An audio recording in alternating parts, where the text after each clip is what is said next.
Hello, everybody. Happy Tuesday. Welcome to Big Blue Kickoff Live right here, presented by Cadillac, the official luxury vehicle of the Giants. We're in the Hackensack Marina Hill podcast studio. Keep getting better. Schmeelk and Malusis with you. We'll open the phones. Take your calls at 201-939-4513. Moose, how are you, buddy? Good, Johnny. How's everything? All right? Nice, relaxing week. We Happy got the Tuesday. Sixers You had some time off last week. Yeah, we got the Sixers deposed in 4 games. Yeah. They're out of the way. That's it. You're kind of hanging out for like 7 days, and you know they could start on Sunday. They could start next Tuesday. We'll see how that goes. I mean, the Knicks have been, dominant. I have not seen this kind of a run from the Knicks in really my lifetime. I've never seen them put 7 straight games together like this in level, the playoffs. Not, and listen, I don't, when you hit 18 threes in the first half against Philadelphia, that helps. When you hit 14 in the first 15 minutes against the Sixers Sunday after, that helps. So, and Philadelphia at that point in time was lifeless. Stamp was on the envelope. Yeah, no question about it. And so we'd even get a lengthy kind of sweat it out type of series with the Knicks. It's kind of refreshing. I don't know what to do with myself. I really don't, because it's so. You can watch the Yankees lose some baseball games. Does that get you excited? Just watching, you're not used to this. Like, other teams are used to this. Like if you're a San Antonio fan, if you're a Laker fan, if you're a Celtic fan, if you're a Warrior Golden State fan. I understand we're doing Giants football on this Tuesday, but you're not used to this as the Knicks. Everything is hard, and usually it ends up in failure. And I'm not telling you the Knicks are definitely going to win the next 8 games before anybody else does and win an NBA championship, but awfully impressive, and I think they're going to be a favorite regardless if it's Cleveland or Detroit. Give me Cleveland, please. Give me Cleveland. Yeah, either one of them, I think the Knicks are going to beat, and they're going to be a favorite against. And I think they'd have a puncher's chance a little bit better than with the way that they're playing against either Oak City or Victor Wembanyama and the San Antonio Spurs. Yeah, look, somebody just, I was one of my Nick tweets, and somebody just tweeted back, are we sure this is reality? Well, that's it. And I'm like, you know what? It actually is, believe it or not. Well, which the is other nice. aspect of it, you look at, like, everything's coming up Knicks. You know why? You have the Jaylen Brown scenario going up in Boston, where he might be talking his way out of the Boston, out of being a Celtic, right? And then, how about this draft? You're not watching it. How about the Indiana Pacers? Indiana Pacers. That's a shame. And right, but you look at it, they clearly punt on the year with Halliburton out with the torn Achilles. Oh, full tank job. They have one of the worst records in the NBA. They make that trade to go get Zubats from the Los Angeles Clippers. It's top 4 protected. They end up with the 5th overall pick. That pick goes to the Clippers. I mean, everything's working out for the Knicks now. Yep, not too bad. It's crazy. Not too bad. Unbelievable. So a long way to go, though. A long way to go. No question. Still 8 more wins to get where you want to go. But the reason I brought the Knicks up is it's been a rough last 13 years for New York football Giant fans. They've had some moments where things have gone right. More moments when things have not gone right. It just shows you things do eventually turn around. Now, you hope it doesn't take as long as it did for the Knicks, which is basically 20 years. You hope it doesn't take that long. But if you get, and this is where I'm going, if you get the right people in place, especially the leader of the team and the head coach in John Harbaugh, and I will very much compare him to what Tom Thibodeau was for the Knicks when he came here. Yeah. Right? A proven winner. Change. Now, Thibodeau did not have the hardware that Harbaugh did in terms of winning Super Bowls. Thibodeau never won a championship. But the same type of coach that's going to put a steady program in and be a really good professional football team. You're going to do all the things the right way. You're going to play hard. You're going to put a program in place. Things can turn around quickly. And I think as we kind of see what John Harbaugh is trying to transfer this team into, it's not a one-year process, right? Tom Thibodeau did make the Knicks better in year 1, but they were still around 500. They weren't, a championship caliber or anything like that. But if you get the right people in place, you hope for, 3 or 4 years from now, these are the type of conversation we're having about the Giants heading into the postseason and being favorites. And all right, we hope they'll have a puncher's chance in the Super Bowl rather than just hoping to make the playoffs. And that's kind of, you hope that's the path that the Giants are on here with Harbaugh in place as their head coach. Right, I would agree. I think it's a fun comparison, right? And you look at, the instrument of change for the Knicks from a player perspective is Jalen Brunson, right? Wanted the sweat, wanted the heat, wasn't the fanfare, the celebration when he came here from the Dallas Mavericks. And you hope Dart's that guy for the Giants, right? Well, that's the point. The point being is you look at Jackson Dart for the New York Giants, right? Wasn't the top overall draft choice, a guy that the Giants moved back into the first round to go get coming out of Ole Miss.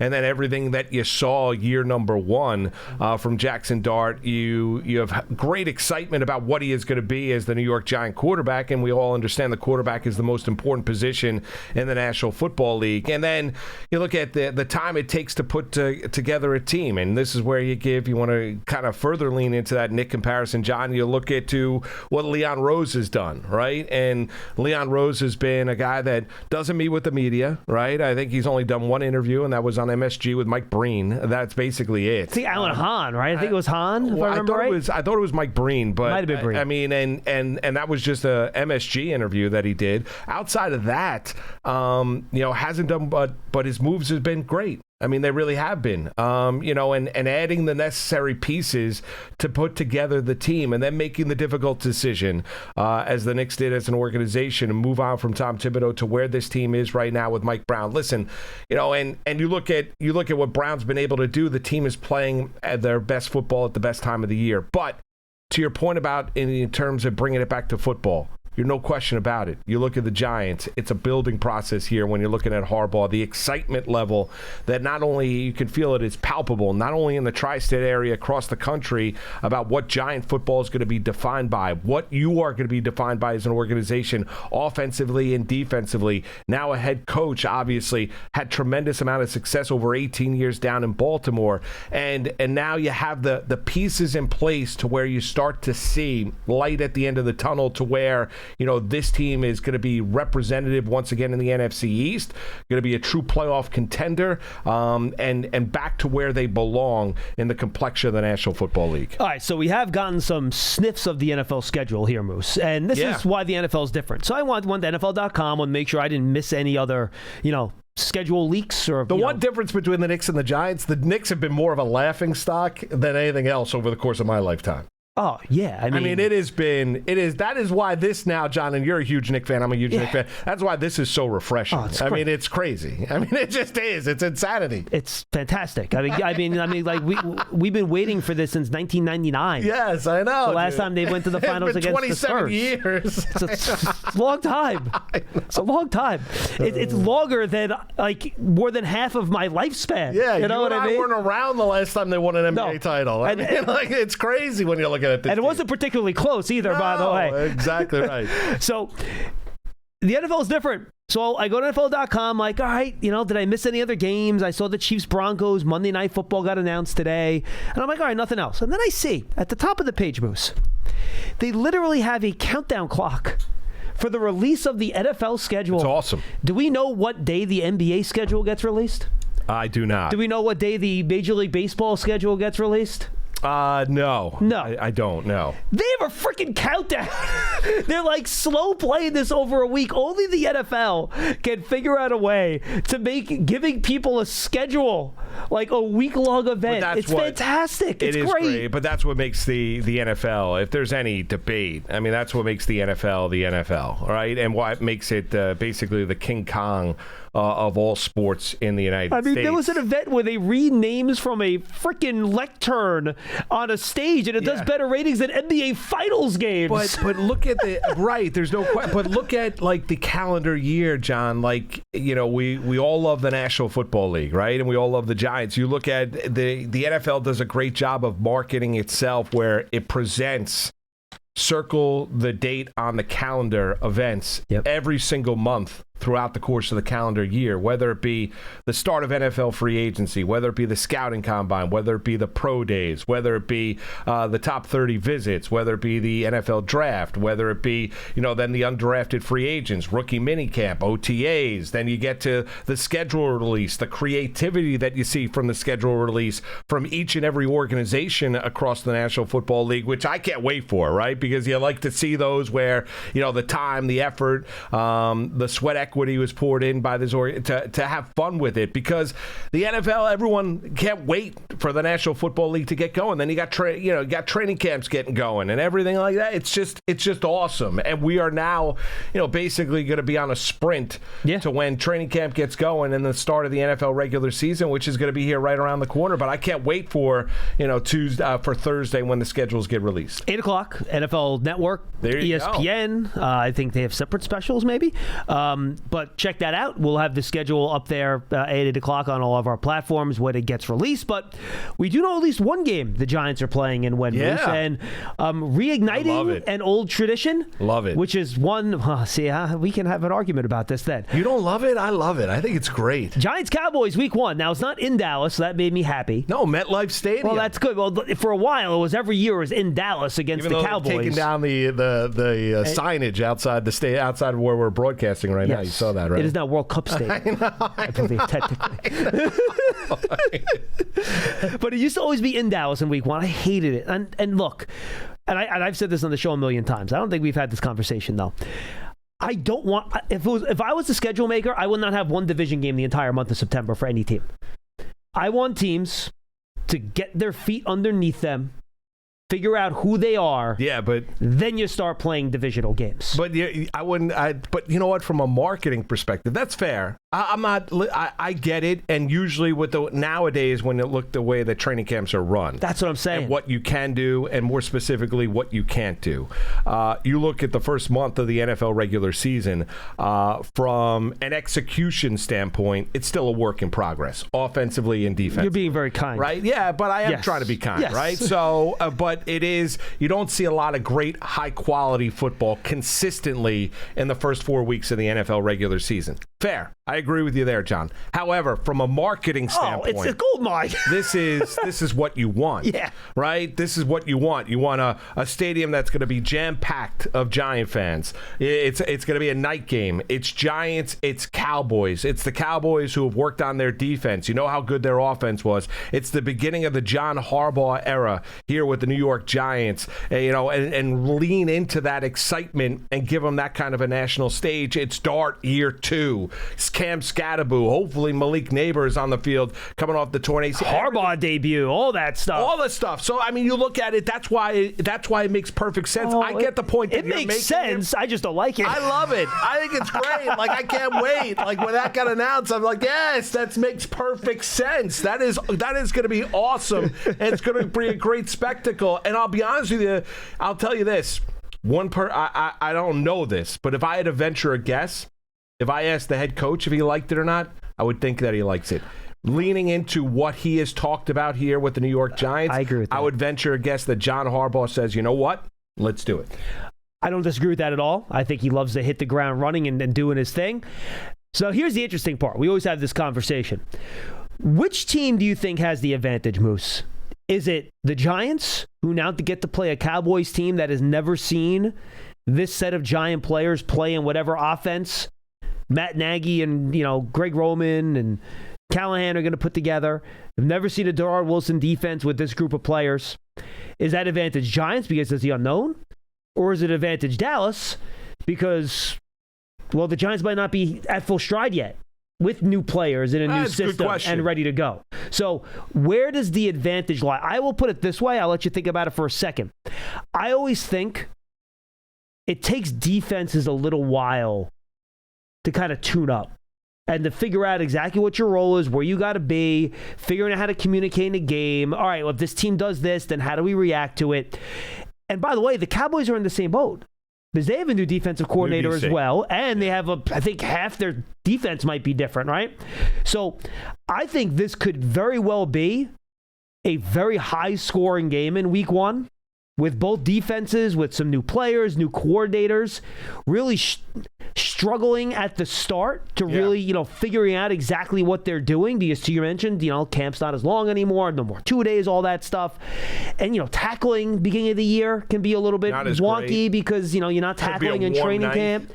All those things together. Yeah. I could see this being a very, very high-scoring game for both offenses doing their thing. Yeah, I can see where you go from there. To answer before I give my thoughts on that, before answer your question, I would probably say the unit it's the greater advantage to the team, to the unit that has the most familiarity, and that would be the Cowboys offense. I agree. I think of all the units, that's the one that has the biggest advantage. I'm with you on that. I would say it's Dak, it's CeeDee Lamb, Williams running the football. It's that Cowboys offense. I mean, they have every starter back. Everybody's back, right? And dealing with the Pickens stuff, but so I would say that they probably have the greatest advantage going into that opener against the New York Giants.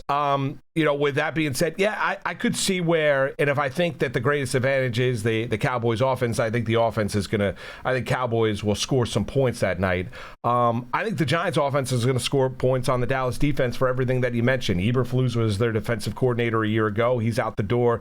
They have addressed the edge rusher, issue that they had from a year ago. And we'll see exactly what that does, and whether it be free agency or whether it be the NFL draft. So the Cowboys have gone out there and heavily invested in that side of the football. They want to get back to playoff days and playoff games and being reputable at the end of the season. I could see Jackson Dart and the Giants offensively having themselves a really good night, and I think Dak and the Cowboys probably have themselves a good night. But it's going to be a blast. And here's the other thing is, the Giant fan is going to come out in droves for that game. Oh, yeah. Like, a lot of times you'll get a lot of Cowboy fans in that building. I don't think so. Nope, not this time. No, it's not. I was at a game this past year where it was the Giants and the 49ers out in MetLife Stadium. There were a lot of San Francisco fans. Yep. I took my middle son, Paul, to that game. I don't think it's going to be a case where there's going to be a lot of Cowboy fans. I agree with you. I think they'll come out. I don't think there's any doubt. But I think the Giant fan right now can't wait for the start of the season. Can't wait for training camp. Can't wait for the beginning of the John Harbaugh era. There's that kind of excitement around this team right now. I'm with you 100%. This will not be a, Knicks fans in Philadelphia 76ers arena. Oh, no, that was crazy. Back to the Knicks. Yeah. John can't help himself. No, How was your week off, by the way? All right? It was nice, yeah. Did you enjoy yourself? A lot of work around the house. Clean the garage. Clean the garage. Did you mulch? I must admit, we got to the point where we have small yard, which is nice. Yeah. So we have somebody come and take care of it. Oh, you have somebody come in. No weeding? Take care. Yeah. Oh, all right. I'm not doing weeding. Very bougie. Yeah, a little bit. When we first moved in, for like the first 3 or 4 years, yes, I did it myself. Yeah. And then now you're like, the heck with that. Honestly, a big part of it is that the wife's like, I don't want you spending like 3 hours every weekend doing this. I want you like being with the time? kids, and stuff like that, nice, and and family time and stuff like that. So very cool. That's nice. No, so that was the reason. I get it. I understand. Now we are also a corner house, so we only have a little grass in front, and we have a really tiny yard. So it's really very little maintenance. Which that's good. Which is good. That's a positive. Yes, but look, I think to me, this is going to be a couple areas that the Giants have tried to really remake this offseason. Moose, get tested, right? You have their defensive tackle position, which is basically all new except for Robertson Harris. Yeah. Cowboys have two very good guards in Tyler Smith and Tyler Booker, a really good center. They're going to try to run the ball. And then, no question. I mean, is there a better pair of wide receivers in the league than CeeDee Lamb and George Pickens? As long as Pickens' head is screwed on tight. Right? Correct. I mean, that's the issue. But again, the Giants have tried to remake that corner position a little bit, right? Yeah. Paulson Adebo in his second year, Greg Newsome a free agent, you draft Colton Hood.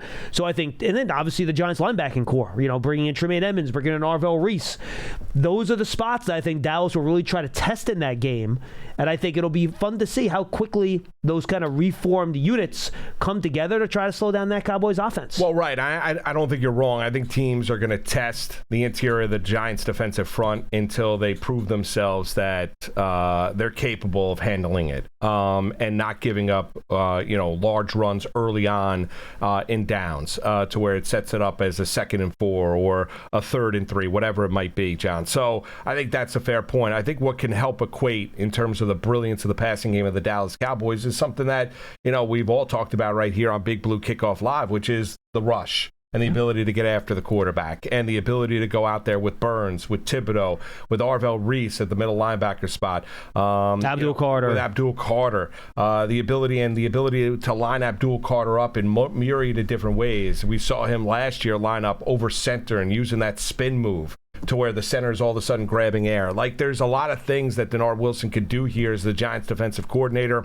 and I'm all for it in terms of, because when you think about the glory days, and we opened up the conversation today talking about it's been a while for Giant fans. When you think about the glory days for the New York Giants, you thought about two things that were staples of this team, regardless of who was at quarterback skill positions. Number one, you thought about a great offensive line that could be able to run the football. And here's how you prove yourself as a run game. Can you run it when the opponent knows you want to run the football? Correct. Right? I think the Giants have an offensive line that can be able to do that. The other aspect of, you can get after the quarterback and you strike fear to where you have to take account to where guys like Burns, Carter, Reese, and potentially Thibodeau are lined up when they're attacking the pocket and creating pressure. Because the biggest thing is, we could talk about sack rate, we could talk about pressure rate's the most important thing, getting the quarterback most uncomfortable in the pocket. And look, if the Cowboys have a weakness on their offensive line, it is at the tackle position, right? No doubt. Tyler Guyton is a guy that is very talented, but he hasn't been able to stay healthy his first 2 years in the league. Question. I think he's going to be a good player, but again, he hasn't shown it yet because he's never healthy. And then Terrence Steele is a pretty good run-blocking right tackle, but he has some issues in pass protection. So if you're going to attack that Cowboys offensive line, those are the two places you attack it. Yeah, and I'm curious to see how the corner situation plays out for the Giants. And who's the second starter outside? Yeah, exactly right. When you look at the addition of Newsome in free agency, and then the drafting of Hood out of Tennessee with the 37th overall selection. Interested to see his Hood celebration, not just during rookie minicamp, but also during regular season games. Like, it's going to be fun. And, they brought in corners. Here's the thing, John. They also brought in corners that are going to play the system that the defensive coordinator is looking to play. And they're playing to their strengths. Not that they're just pure system corners, but one of the things they can do is play press coverage, and that's exactly what you get a sense of what Denard Wilson's going to want to try and do. Yeah, and you hope this is a chance now for on the other side, a chance for the Giants offense, to your point, Moose, to hit the ground running a little bit. Look, the Cowboys defense was a train wreck last year. It was as bad as can be. The Commanders were much better, by the way. There's a reason both those teams, too, have new defensive coordinators. Now, Dallas has really redone their defense. Washington changed their entire staff. Yes, they did. And about half their personnel on defense, too. Know. So, look, this is a team where, again, assuming the Cowboys are not going to have their act together yet on that side of the ball with a new coordinator and so many new players, and a lot of young players, too, by the way, that Dallas is probably going to play on that side of the ball, the Giants' offense should be able to get it rolling here a little bit. They got two really good defensive tackles, the Cowboys and Quinn Williams and Kenny Clark, so you're going to have to deal with those guys. The Giants' guards and centers are going to have to play well. And, that's an area where we're still, like Francis Maui, but Schmitz, can he take another step, run you in the final year of his deal?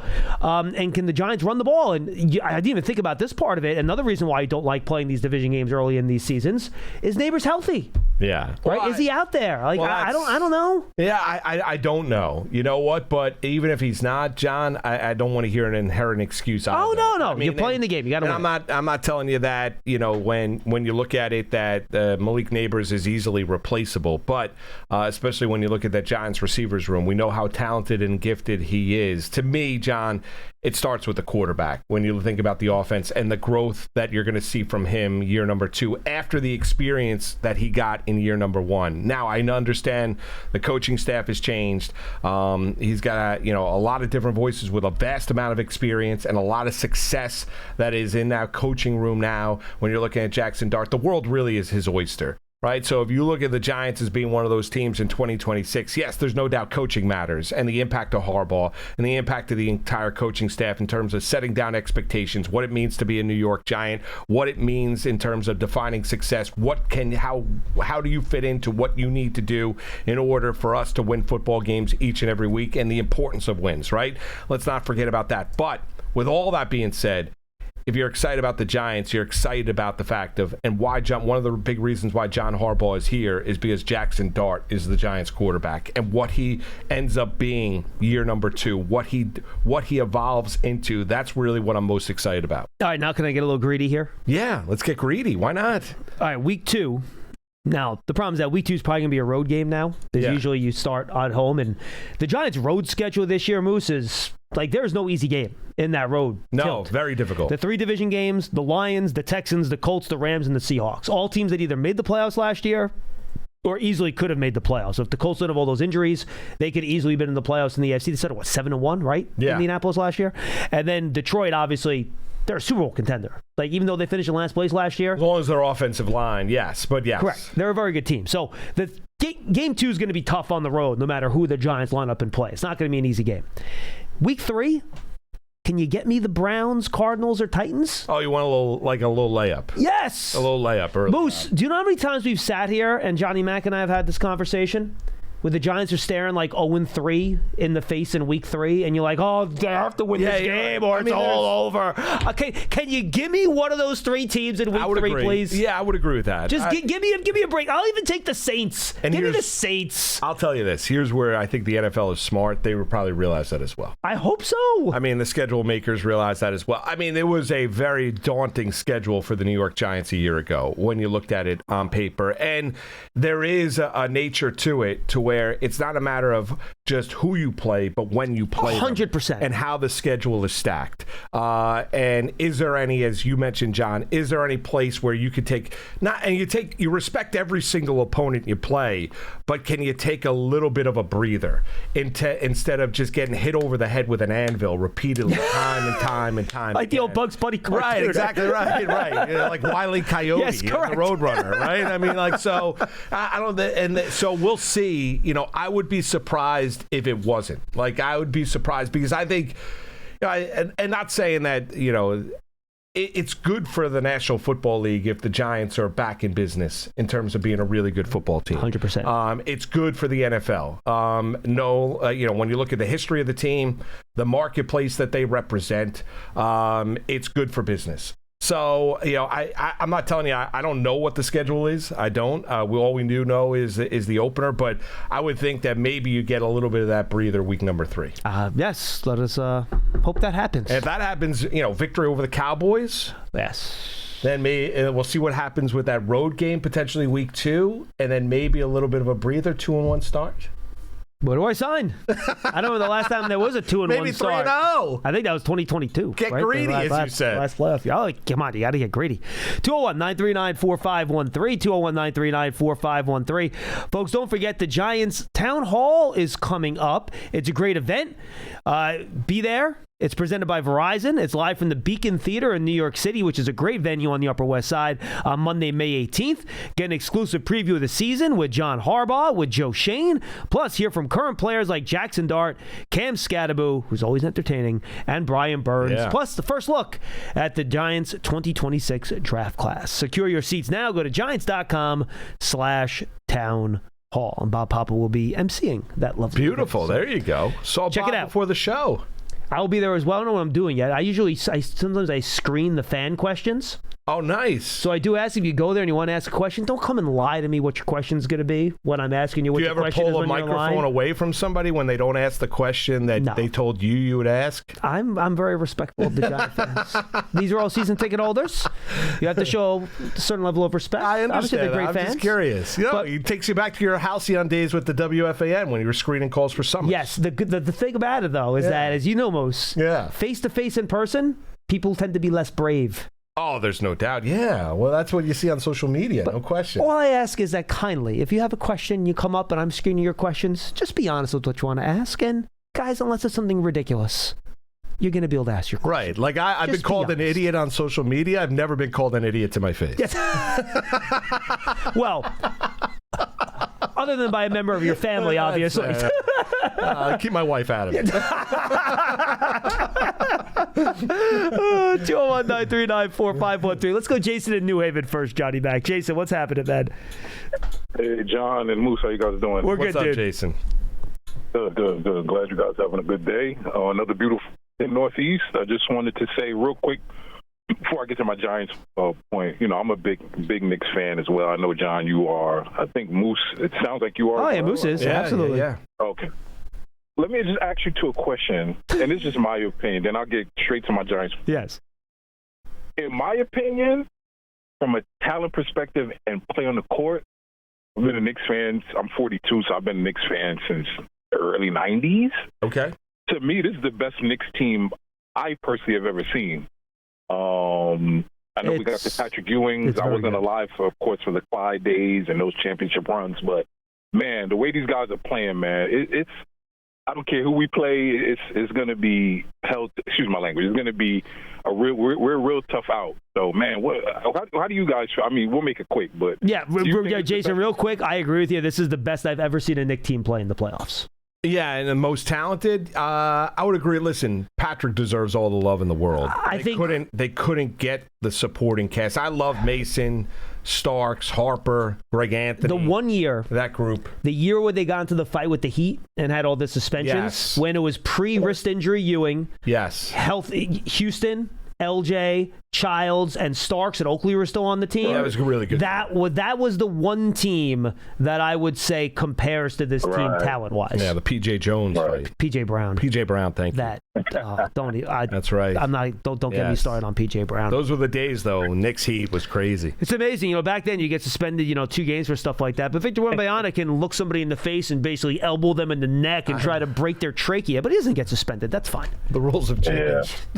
Anyway, back to our Giants. My one major point for today is I'm with Moose. I kind of like this Week 1 matchup. Let's start the year off with a bang, man. Let's try to beat Dallas at home Week 1. Let's get a win in the column in our division. I mean, they're big.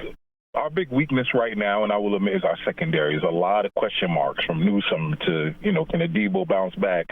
Can we get anything out of Banks? Colton Hood is a rookie. Can Andrew Phillips make a bounce back year after his kind of down year last year, as well as the safeties? So yes, they have that going for them. Their defense is improved as well on paper. But I think Harbaugh's going to have our guys revved up, ready for this game. And with Dallas, they don't know what kind of offense. Now, of course, they can look at some of what Nagy ran and what Roman ran, but I think it's going to be a little mix of everything. No, you're right, Jason. It's going to be a mystery for them. You're right about that. And to me, while we have some question marks too, their defense, like you said, John, their defense was, ours is bad, so I can't throw stones over at them, but man, they had a pretty bad defense. Oh, no, Jason. It was historically bad. Matty. Yeah, man. And Week 1, when we played Dallas last year, we kind of went toe-to-toe with them. Now, we didn't win. Yeah, Russell Wilson put up 450 and 5 touchdowns in that game. He looked like 2017 Russell Wilson. Right. And John, you was off last week, and Moose will probably remember, but I called with last week, him and Paul, and I felt like the coaching job last year overall just wasn't up to snuff. And I think Harbaugh's going to have these guys ready. Am I predicting a win? It's too hard to say now. Injuries can happen. We still got a lot of time between now and training camp and that whole kind of thing. But I like our matchup with Dallas. It kind of reminds me of last year, and I'll end with this note, right? For a long time, and I'll kind of bring it back to the Knicks. For a long time, right, Boston just had our number, right? We just couldn't beat Boston for whatever the reason, right? Whether it be better talent, better coaching, whatever the situation may be. And then that playoff series last year, we just, boom, beat them, right? Yeah. And it felt like it lifted a great cloud over us. And that's what Dallas has been to the Giants. We just can't seem to beat them. But I think we have the makeup. I think we have the QB. And I think we have the head coach. So I appreciate you guys taking my call, and thanks, Jason. I'll listen off here, fellas. You got it, Jason. I want all the heat, on opening night. I want it. I don't want, the expectations are there, the excitement with Harbaugh. I don't think the head coach is going to run from it. I think that, you get the early litmus test. It's Giants, it's Cowboys, it's old school NFC East rivalry, and it's opening that. And it's going to be for a national TV audience, and it's going to be after a long, hopefully warm, beautiful summer. We get that opening. It's going to be great. And I think everything. And John, I get your point in terms of as your mom and dad used to say when you're growing up. Crawl before you walk before you run. You want to see this team gain a little bit of a foothold before you get that kind of a test. No division games. First 4 weeks, we talk about the lack of quality play, kind of the ramp up in the early part of the NFL season. I just think that there is going to be there's going to be such a level of excitement to where this is why you brought Harbaugh here. This is why, to bring in the expectations that come along with it. And now, obviously, to bring in the focus as well. And I don't think the head coach is going to be shy from it either. No, not at all. And look, the Giants still have not beat Dak Prescott in a meaningful game. No, I'm not counting Week 18 last year when Prescott played like a quarter and a half. That doesn't count. No, I agree with you there. They haven't beat him in a meaningful game since his rookie year. They're due. They are. Well, yes. They're due. We've been saying that for like 3 or 4 years now, Moose. I understand that. They're due. But you're right. No, but that's to Jason's point. There is a mental part of it, right? You beat one of these teams in a meaningful game, and then you think you can do it. Then you go out, you do it again. And you go out there, you do it again. So I think there is a getting over the hump part of that. No question. And think about what it would be like the day after, and I'm not guaranteeing a win, but should you win that game? Moose guarantees win. But should you go out there and win that game, the feel in this building, the feel around this area? I mean, it would be in how, you already get the sense that a lot has changed. But then it really has to change on the field because that's ultimately where it's all judged, where it's all graded each and every week during the NFL season is what your win-loss record is during the 18 weeks and 17 games. All right, let's go to Big Ed in Maryland. He's up next. What's going on, Big Ed? What's up, guys? How y'all doing? What's up, Ed? Hey, man. Okay, I'll just give you a quick update on me. I just had neck surgery last week. Pinched nerve in my neck. Oh, sorry to hear that, Big Ed. As a former player, I know players know how this feels.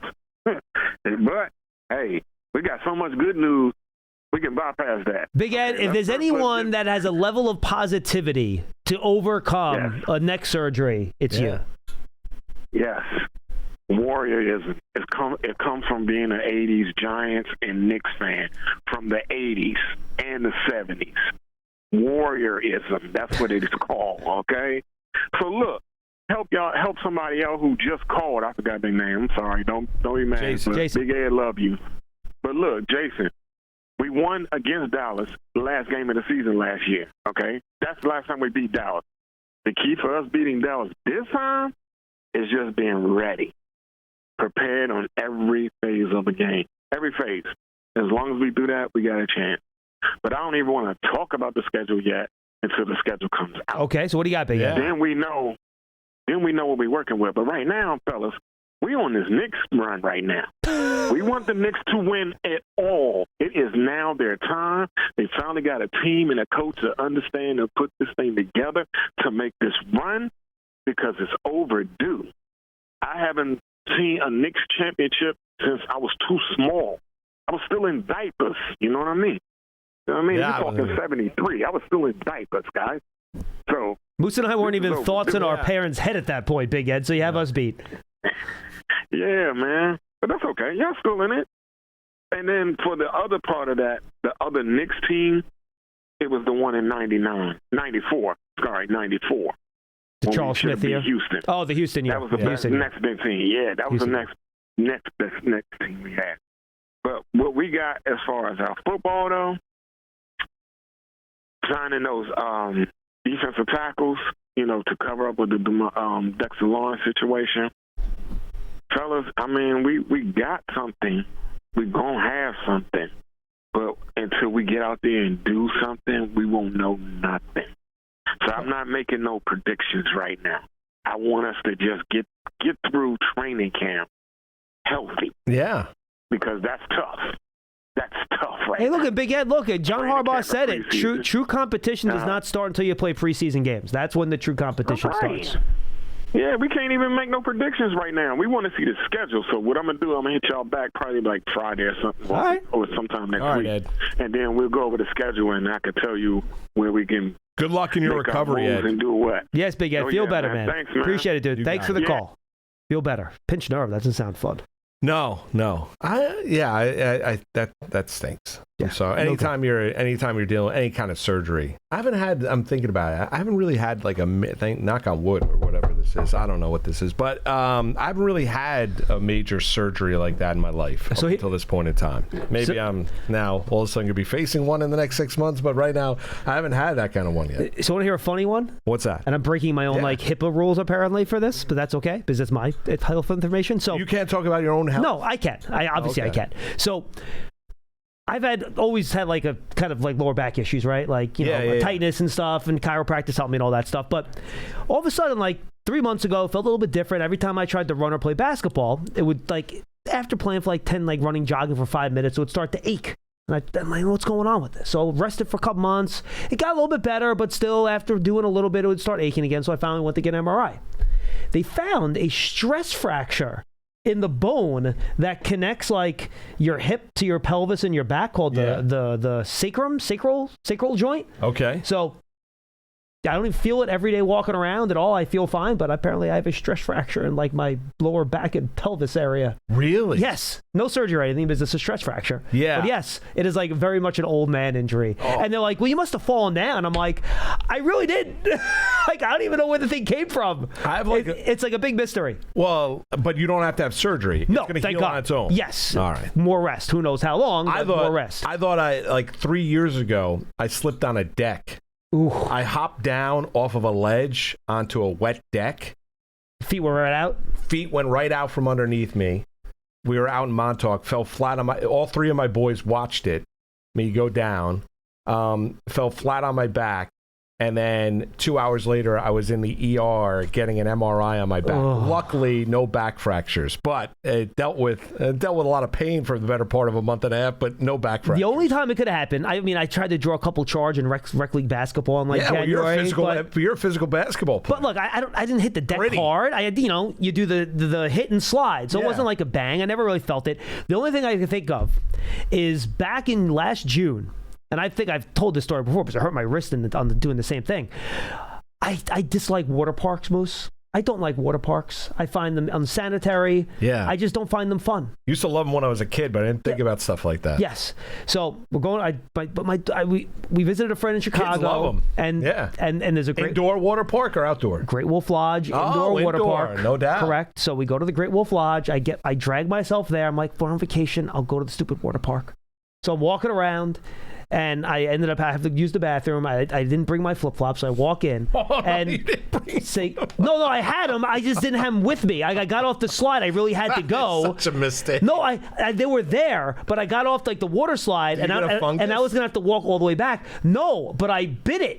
So I'm walking in the thing, and my feet just go, whoop! Luckily, it was like in the path into the bathroom. It wasn't in the bathroom yet. It was kind of in the pathway into it. Oh. But and I landed like right on my wrist and my tailbone. So that probably did it. But the problem is that I didn't feel it until like December when I started playing basketball. Oh, so my thought is that is when the injury originated, right. When I bit it at the Great Wolf Lodge. Battle through. I did battle through. That's correct. Insult to injury would have been if you ended up with a foot fungus after walking into the bathroom without flip-flops on, which is a massive mistake, by the way. You got to put the flip-flops on. You can't walk into a public bathroom with bare feet. That is terrible. This is why I hate terrible hygiene, Schmeelk. That's terrible. I had to go. I was a long walk back to get the flip-flops. Get the flip-flops. You make a fair point. All right. There is no fungus, just for the record. Oh, good. All right, let's go to Chris in Rochester. Chris, what's going on, buddy? Hey, John, how's it going, man? It's bad timing. I thought I was going to have more time to actually talk, but I'm at work. I just wanted to... So in this defense that we're going to be running, is it going to be like Kayvon in like a 3-4, have Kayvon at the end, and then have Carter, Reese, Edmonds, and Burns? I mean, I think it depends. I think in nickel, you're going to have, which is what they'll be in most of the time, you'll have your two defensive tackles. You'll have some combination of Burns, Thibodeau, and Carter as your two edge players, right? Do two of those three. And then you're going to have Edmonds and Reese as your two off-ball linebackers. Man, I am so excited. I don't know how they let this happen. How Avery's got to us, man. But, hey, I'll give you guys a call back here. Yeah, sorry, Chris. Bad time. You got All Chris. right, have a nice day at work. Yeah, Chris, call us back and we'll make sure we get you on quick next time you call in. I'll make a mental note of that.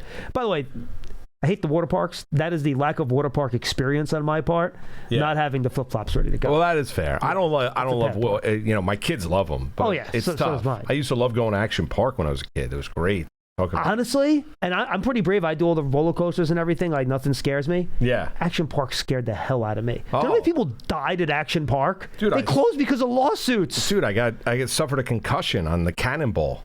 Yeah, you're flying out of tubes into like rocks. Yeah, underneath it dropped you into where they had like the Tarzan swing. There was like a thing, this cannonball you dropped underground. It was completely dark. Banged my head. It was basically dragged out of the water by paramedics. Really? Yeah. Also, on one of the slides, I've got a big head as it is. Yeah, join the club. Yes, that's not good. Another thing that happened to me. So we were going down. We have it was like a tubing thing, and 4 people go in the tube. It was me, my daughter, my buddy, and then his son. Yeah. And you all hold on. So my friend's son kind of let go of one of the handles, and we hit like this bump. Kid goes flying. Like his friend at his head wailed me full speed, like right in the temple. So I think I actually got concussed on that slide going down, too. It was a rough day at the water park for Schmeelk. Yeah. It was not good. Long day. I got nailed. No question about it. But I mean, I was thinking about, we did, and John, you did extensive work on the draft, and maybe we should have known with all the stuff that, based on what my wife often talks about, don't listen to what people say, watch what they do, right? Look at what the Tennessee Titans did in NFL free agency, right? They attacked all areas of their defense. They even did it with a trade with the New York Jets, right? And bringing Jermaine Johnson aboard, right? For Robert Saleh. Maybe it was a case of unquestionably that they were going to go offense with that 4th overall pick. I was surprised by it at the stage when they decided to go Carnell Tate, but I don't think there's any doubt in the imagination that there was no way Jeremiah Love was going to make it to the 5th overall pick, because if the Cardinals don't take him, I fully believe the Tennessee Titans were going to take him. Especially since they took Tate. Yes. No doubt they would have taken Jeremiah Love. Yeah. I'm with you 100%. So, I mean, my point being is, like, you look at it, and we all thought, like, at that stage, like, if you're Saleh, how do you not take Reese? Clearly, they wanted to get Cam Ward, another with Dable now down there as their offensive coordinator, another weapon. Now, and understandably so. Yeah, understandably so. Now they're hoping that Tate is going to be something that he has never been, which is a true number 1 wide receiver. All right, let's go to Len in Columbia, Maryland. He's up next. Hi, Len. Hey, guys. How you doing? We're good. Len, what's up, man? Well, good health to Big Ed. Absolutely. He's a major cheerleader. We need him for the season, so get better, Big Ed. So, Len, as the season ticket holder, are you excited about Week 1 home versus the Cowboys? Oh, my goodness. I was going to start with the Knicks, but since you got me on opening night, and that was going to be one of my questions, I'm already going through my vestments trying to figure out what I'm going to wear because I had heard a rumor maybe a couple of months ago that the Giants had asked the league to schedule them at home in the first week, and the league complied, obviously, but because they wanted to honor that 86 Super Bowl team and the 40th anniversary at the first home game of the season. Have you heard anything about that? I don't know when the celebration is going to take place. I do know this is the 40th anniversary of the 86 team, and stuff will be going on, Len. I have no idea if that's going to be Week 1 or not, and I will just say, based on the history of wins and losses on years where they celebrate past teams, I'm not sure you want that game to happen at a halftime of the Cowboys game, because the past record has not been the best. Not going to lie. Yeah. Well, I had heard that the rumor was that they wanted it to be the first home game to honor the team. So that's going to depend on what I'm going to wear that night. I don't know if I wear my Sims jersey or if we're not honoring that team that night, I'll save it. But that's going to be nice. That's going to be an exciting night. While we're on the schedule, one other rumor. The Munich game is November 15th, and the Lions have agreed to be the home team. Yep. And, of course, we were scheduled to play the Lions in Detroit. Yep. And there has been the rumor that we were going to play the Munich game anyway, so that might be a logical international game for us. I believe, Len, all the international games are being announced, I think, tomorrow morning on Good Morning Football, if I remember correctly. Yes, that's what I heard. But it's likely that we may play that November 15th game against the Lions in Munich. And my only concern about two things more on the schedule. Week 4, my granddaughter has gone ahead and planned a destination wedding for that weekend. How dare she? So I'm hoping it's an away game, and I don't lose that opportunity to see the Giants at home. The first thing I said to her when she told me, I said, "Who schedules a wedding during football season? You got come on." It's a wedding. It's your daughter. No, granddaughter. Granddaughter. It's your granddaughter, Len. Yeah, granddaughter. Yeah, so she should know better, Moose. No, honestly, we all love the Giants, but this is a life-changing moment in her life. Well, you could have the life-changing moment in March. Yeah. Well, let me make it clear. I'm going to the wedding. Yes, of course. Well, of course, yeah. There's not going to be any question about that. I'm just hoping that it's an away game for the Giants. Oh, man. Yeah, you never know, Len. Who knows? I mean, the only thing is that it's early in the year, so that's probably not going to be the bye week. But that's... Or, Len, maybe that's the Thursday or Monday game. So if the wedding's on a Saturday, you can still do the Giants on the Monday or the Thursday, and then you can still do the wedding on the Saturday. That would be great. Yeah. See? Wow. Yeah, I'm thinking. If it just turned out to be the Thursday night game. Yeah. Oh, my Or Monday night. If it's Monday night, you go to the destination, you fly back Monday morning, you're rolling. And you're right there. Fly right into New York. Now, really excited about the Cowboys, Harbaugh, new team. It's going to be a great night. But I keep telling myself, and I wanted to mention this to you too. Keep telling myself, remember, we got 16 more games after that opening. So as exciting as this is going to be, and it really is going to be exciting. We got 16 more. Hey, can I say something about the last Knicks? one? Yeah, go ahead. You got time to take me? All right. First of all, go Knicks. This has been fabulous. Don't want to compare them with any other team. I go way back, Moose. Don't want to compare them with any other team, but I just want to say there was nothing like 71 and the Willis thing, and he's just. And until this team wins a championship, of course, I'm not comparing that 70 team to anybody, and the 73 right after it. But there was something about that first one with Willis, and that whole thing in Game 7, and Willis missing, part of 5 and 6. By the way, do you guys? Here's a good trivia for you. Do you know who replaced Willis at center in 5 and 6 of that series? I don't know off the top of my head. Jackson. Dave Stallworth. Undersized Dave the Rave Stallworth was the center there. Their backup center was a guy named Nate Bowman. Okay. I knew we were going to win Game 7 of that series, Moose, when Nate Bowman hit a 25-foot jumper in the fourth quarter. Yeah, that's it. Yeah. Give me the champagn. Yeah. There you go. Thank you, Len. We're going to party tonight. Appreciate the call, buddy. Good stuff. I've not, when you look at, where, there used to be, pipe dreams thinking about the Knicks winning an NBA title. Now, realistically, you can. I can't, Len walking us down memory lane. Those were legendary Knick teams. But nowadays, when you're looking at this group, the ability to go out there and literally, take the soul from a lifeless body like the Philadelphia 76ers and just... And you can do it both ways. Them. Offense and defense, both. Hitting balanced 18 team. threes. It's just ridiculous. McBride having, what was he, 6 for 6? Yeah, finally. He was having a rough playoffs, too. They needed him. Everything. Shooting confidently. Even Hart is contributing offensively. It's been great. It really has. And the way they're using Karl Anthony Towns as being this, guy distributing the basketball, dishing out assists. And not excuse me assists, real great passing from their big man, Karl Anthony Towns, and the heat clearly off his shoulders.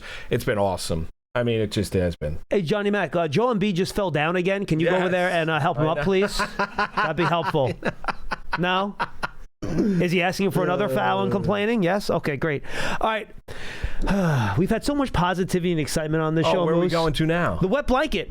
Up in Portland, Maine, where it's raining all the time. Is this the one that gives Dottino issues every time he calls? Yes, absolutely. Oh, okay. Hi, Charlie. Charlie. Issues. Hey, guys. How you doing? What's going on, Charlie? No one's going to beat the Thunder, so your hearts are going to get broken. I'm sorry. But the Thunder will be a tough one, man. They're very good. And you guys need those bubble helmets because you guys get hurt all the time. And John, you lied to your doctor. You fell down at least 4 times. You just told us, and you told him, "I didn't think I fell. What happened?" Oh my God! It was one fall back in like June. Come on. Hey, look. I'm so happy that this game we're playing Dallas. I knew we were going to.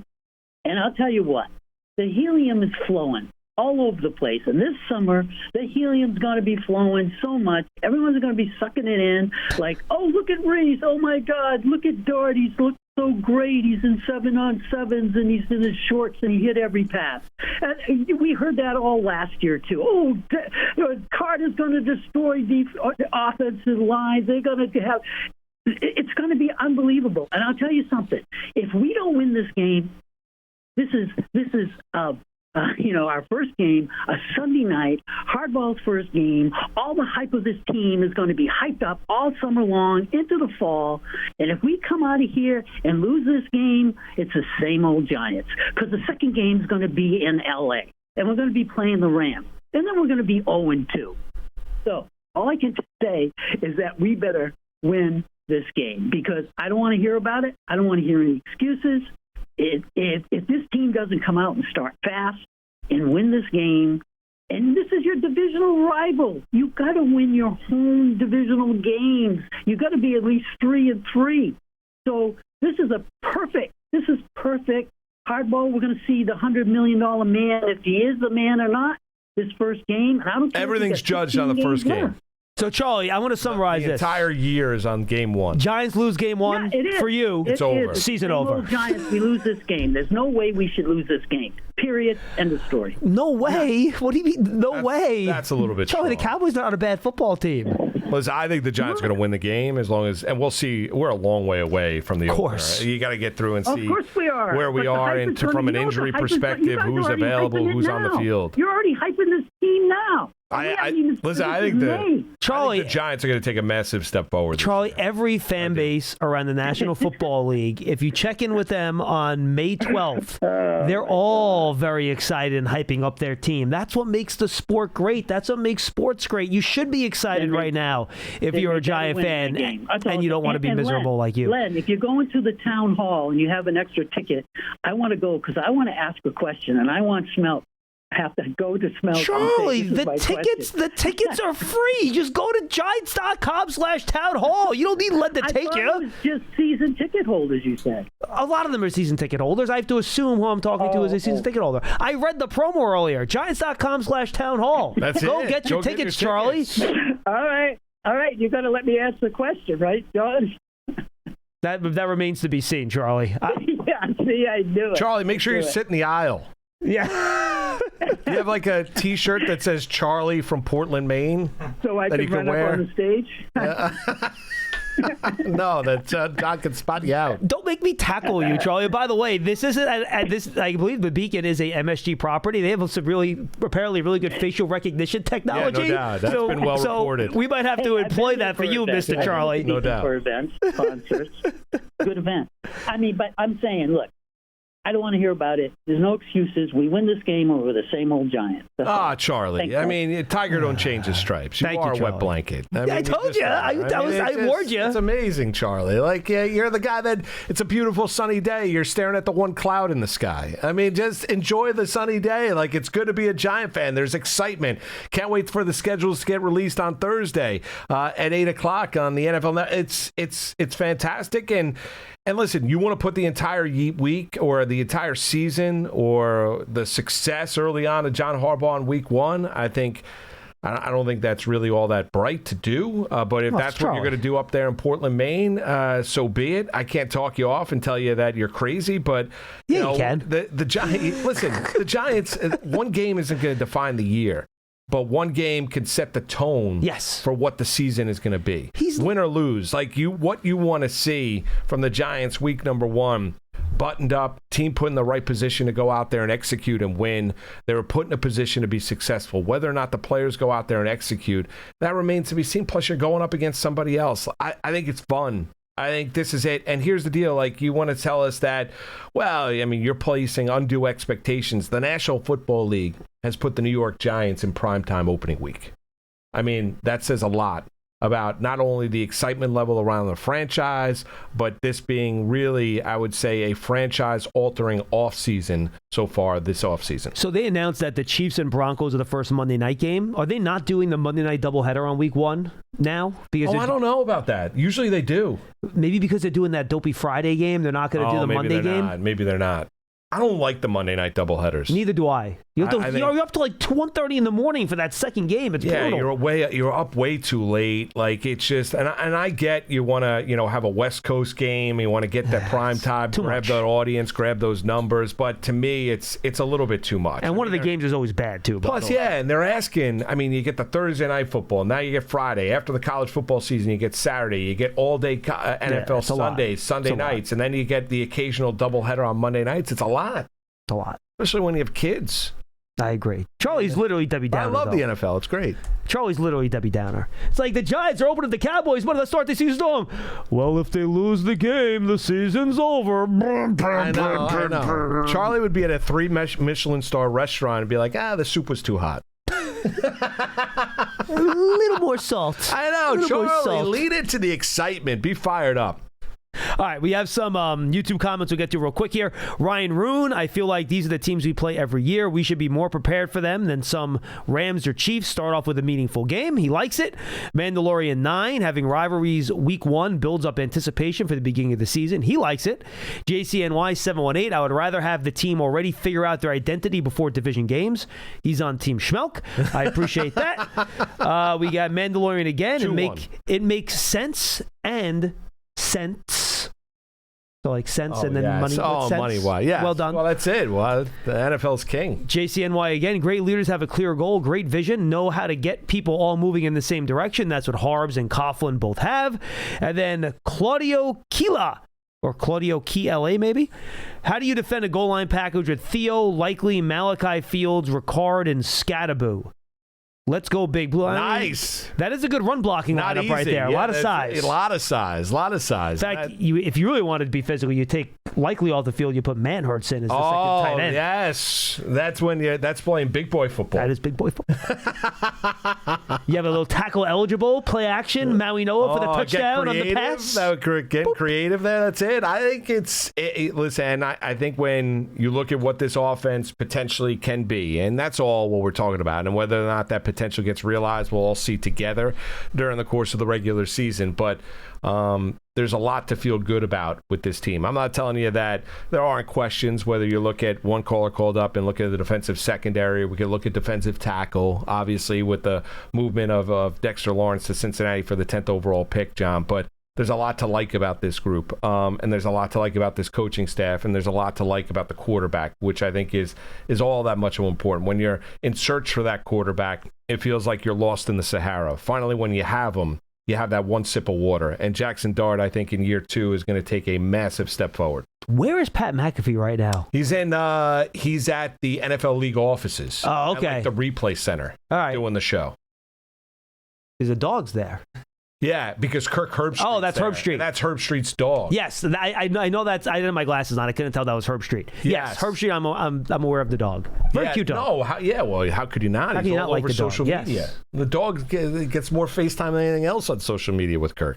He loves the dog. Yeah, I mean, beautiful dog. Absolutely right. Yeah, Moose, good times. Doubt. Golden Retriever. Hopefully dog next sheds, I bet. I'm sure there's hair all over the place. A lot of cleaning up. A lot of cleaning up after that dog. But he's a thing of beauty. Those poor hotel workers, when he leaves those hotels with that dog, that must be a rough time cleaning that room. John, it's been a blast, man. Go Knicks. Always fun. Go Hopefully Giants. next time we talk, the Knicks will be leading 1 game to none in the next playoff series. Oh, that would be great. Let's prediction hat on. Is it Detroit or Cleveland? You want Cleveland. I want Cleveland. I think it'll be Detroit. How about Detroit last night? Second, third quarter, getting outscored 21-zip.